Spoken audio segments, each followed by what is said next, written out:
If you keep checking your work when nothing is actually wrong, it's probably not about mistakes. It's about avoiding the feeling of being exposed. You get through the workday looking fine. Then you get home and your body is still braced. You reread the same message, then reread it again, like missing something would be dangerous. You call it being responsible, even when it's clearly costing you. Your confidence is just a shield against feeling uncertain at work. A small trigger hits, and your whole pace changes. A new email lands, a meeting gets moved, someone types, "quick question," and you feel that tight lift in your chest. So here's what happens. You treat the trigger like an emergency, not outwardly, internally. You speed up, you over-prepare, you over-check. You say yes faster than you meant to, because the fastest way to quiet worry is to do more. The mini reveal is simple. The pressure isn't only coming from the job, a lot of it is coming from what you do to stop feeling exposed. You can look calm because the alarm is invisible, and you can look productive because motion hides uncertainty. And you can look reliable because you're paying with your nervous system. A sensitive smoke alarm goes off when toast is in the oven. That's what your work mind is doing, detecting maybe and treating it like danger. Then it demands action to feel safe again. Popular advice stops at just relax, and that's where it gets useless. The functional pattern is short. Worry rises, then you add work to push the worry down. It works today, and it trains tomorrow. Over time, your mind learns a rule. If you stay slightly worried, you stay ready. And if you stay ready, you don't get surprised. So you keep a low hum of vigilance running in the background. That's mechanism 1. You confuse staying worried with being responsible. So you keep scanning and you keep looking for what could go wrong.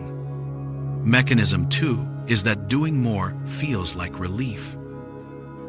It's not relief in your life. It's relief in the next 5 minutes, and uncertainty feels like a gap, so you fill the gap with effort. Mechanism 3 is that normal tasks become reputation tests. A draft isn't a draft. A draft is a judgment. Good enough starts to feel like a gamble you can't afford. Mechanism 4 is what happens when you keep too many loose ends open.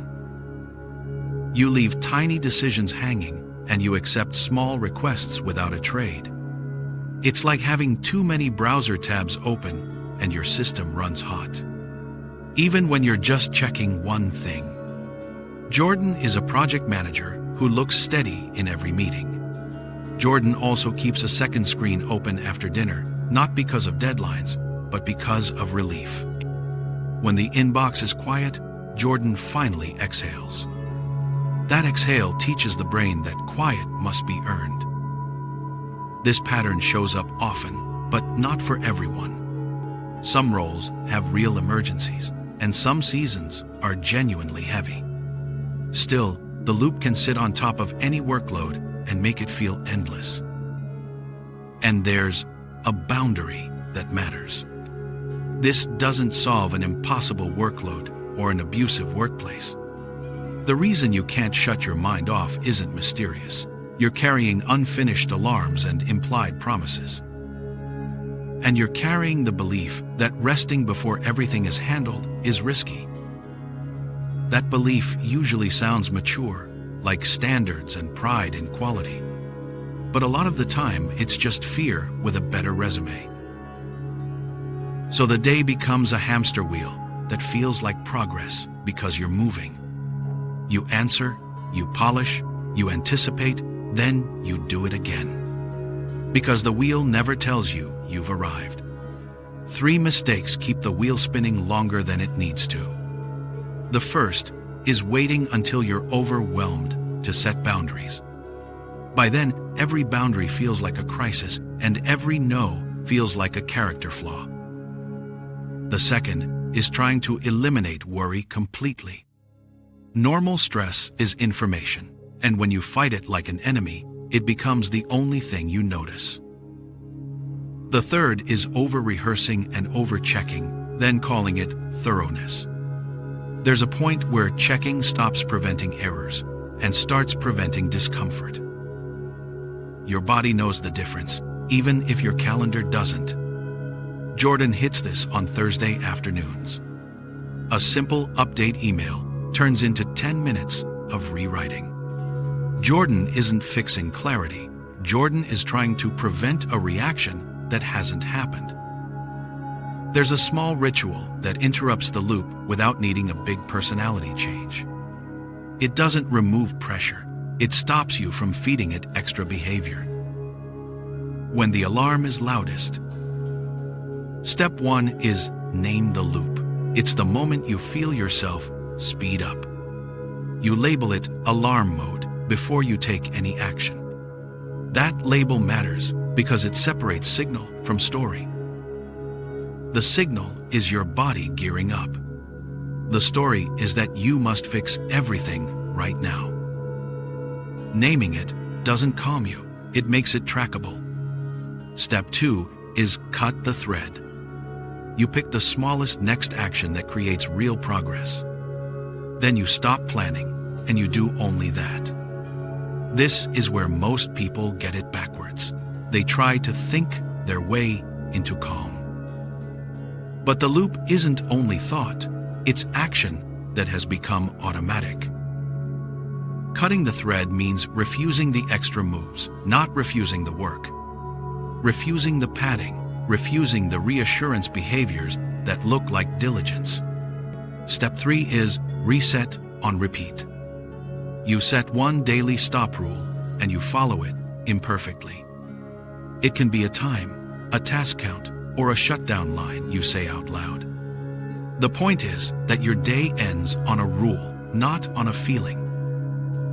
If you wait to feel finished, you'll keep working because the inbox has no bottom. And the mind that runs on alarm will keep finding one more thing. Now, 3 small cognitive micro-tools make those steps usable in real moments. They're not mindsets, they're short actions tied to a trigger. The first micro-tool is the 10-second slowdown. When you notice the urge to rush, you say alarm mode quietly and lower your shoulders. You slow your typing for 10 seconds, even if you keep working. This isn't about relaxation. It's about stopping the sprint reflex from making decisions for you. 10 seconds is enough to shift you from reaction to choice, not every time, but often enough to matter. The second micro tool is the 1-sentence send. When you feel the need to over-explain, you write one clear sentence and you send it. Then you physically move your hands off the keyboard for a beat. That last part matters because your body will try to pull you back in. You'll want to add just to clarify and one more detail. Sometimes detail is useful. A lot of the time it's just insurance. And the third micro tool is what drops. A new request comes in and you don't answer it with effort, you answer it with a trade. You ask what drops and you put the trade-off in writing before you agree. This is where people think they're being helpful, but the cost is hidden until later. Putting the trade in writing makes the cost visible now while you still have options. And it quietly trains people around you to make cleaner requests. Jordan uses what drops with a teammate who loves quick favors. At first, it feels tense. Then, it gets cleaner. The favors become fewer, or they come with real priority. None of this makes you immune to pressure. It makes pressure stop multiplying in the background. It keeps alarm mode from becoming your default operating system. The goal isn't to erase stress. The goal is to stop paying extra stress taxes for the illusion of certainty. Because that tax shows up as late nights, shallow rest, and a mind that never closes its tabs. You'll still care about your work, and you'll still have high standards. The difference is that you stop using constant vigilance as proof that you care. You can look fine and still be running on alarm. You can be capable and still be trapped in reassurance behaviors. And you can change the pattern without winning an argument with your mind.